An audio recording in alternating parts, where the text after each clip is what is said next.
Mandi a tutti e benchi a tas con questo nuovo appuntamento dedicato alle presentazioni del Patria dal Friul. Il numero di marzo, che è quel che us mostra qui, ma che avete anche qui da di me in copertine, è dedicato,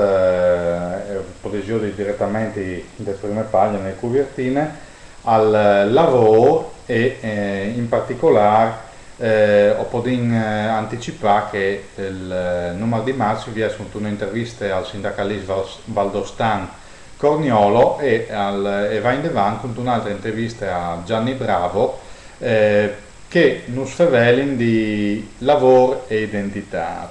Che numero us anticipi venirà presentato in occasione della festa del 3 di aprile a Fare, in provincia di Gurisse, lì dal museo di Colmel, il museo delle civiltà contadine, che nos ospite proprio qualche giornata prima dall'anniversario di nascita del Patria dal Friul, venga stai io il 29 di marzo alle 8:30 di sera. Ho approfitto per ringraziare l'amministrazione comunale per questa occasione che ci permette di tornare con piacere, di la verità, come in tutte le occasioni che ho avuto possibilità di fare con le Int, ma in particolare anche le province di Gurisse e Pordenone che spesso si sentono un po' abbandonate, ma non è assolutamente in nostra intenzione, anzi riteniamo che tutti questi dal Friuli sono importanti, comprendendo anche queste zone che ogni tanto reclamano un po' di attenzione. Per che riguarda le serate dal 29 così l'attenzione sul Gurisano, sul Friuli orientale, possiamo anticipare che dentro dal numero di marzo si chiamerà anche una rubrica venga stai che dai musei dedicate proprio al museo di Colmelle curate di Venusia Dominici. Invece, favelando di internet e restante in modi che sbandes lì, ho un articolo dedicato a un new portale internet che si chiama gurisans.eu e ad una nuova associazione, un altro articolo che fa di una nuova associazione che si chiama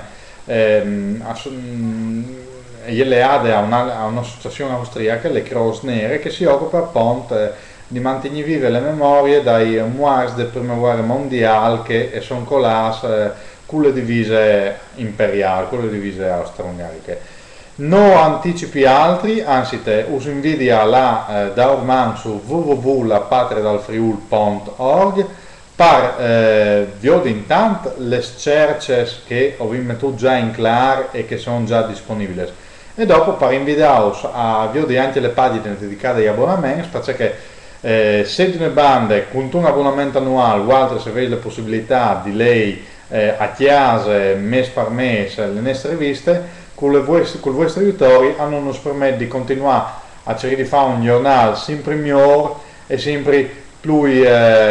attento a cercare il Friuli veduto con un volo forlanista. Dunque buone letture e a cui potrà venire a fare un spettin, se no si vede il prossimo mese sempre con un momento dedicato alle presentazioni del Patria dal Friuli. Ustorno a ripetere il nostro sito www.lapatriadalfriul.org per lei in ogni momento tutti gli archivi delle nostre riviste. Grazie e buone letture. Mandi.